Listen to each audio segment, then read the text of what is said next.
ان کے ساتھ جنت المعلیٰ کی قبریں ہیں، اور اس جنت المعلیٰ کی قبر کے اندر میری اور آپ کی ماں، سب نے رضی اللہ تعالیٰ عنہ کہہ رہا ہے، میری اور آپ کی ماں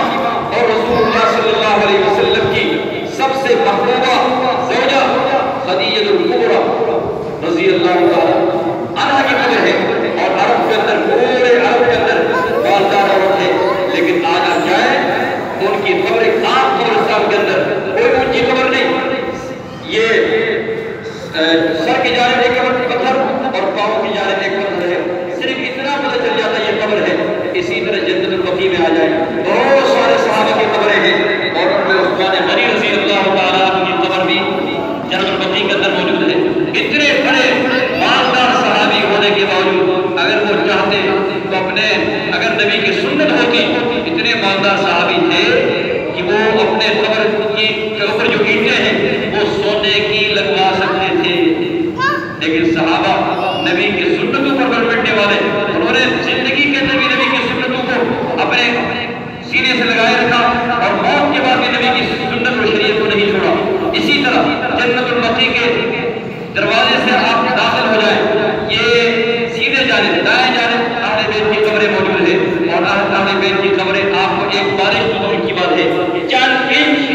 زمین سے اونچی ہے۔ اس لیے میرے مسلمان بھائی دوستوں، ایک اہتمام سے اعلانات کے ذریعے آئیڈیول ڈالنے ہیں، خبروں کو درست کرنا ہے، اور پھر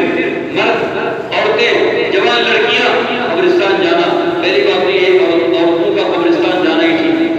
عورتوں کا قبرستان جانا ہی ٹھیک نہیں، وہ اپنے عزیز و اقارب کے لیے دعائیں مانگے، اپنے گھر کی چاردیواری میں رہ کر وہاں بیٹھ کر آپ روزانہ دعائیں مانگے، اور مردوں کے لیے میں کہتا ہوں قبرستان جانا منع نہیں، کوئی منع نہیں، آپ صرف 10 محرم نہیں، آپ زندگی کے آپ کے جتنے دن ہے روزانہ آپ جائیں، یہ بورس کا قبرستان آپ کے ساتھ ہے، بھٹاڑی کا قبرستان آپ کے ساتھ، روزانہ جائیں، شام کے وقت جائیں، اور شام کے وقت جا کر وہاں کچھ دیر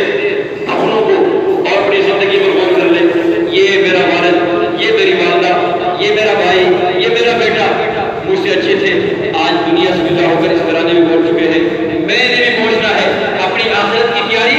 اور اس مقبرے میں جتنے مسلمان مدفون ہیں سب کے لیے دعا، آپ دعا کر لیں، کوئی روکنے والا نہیں، لیکن 10 محرم الحرام کو خاص کر کے، اور قبریں لیپنا اور قبریں بنانا اور پھر مرد عورتوں کا ہجوم، یہ کسی حدیث اور کسی فقہ اور کسی مسلک کے اندر یہ ثابت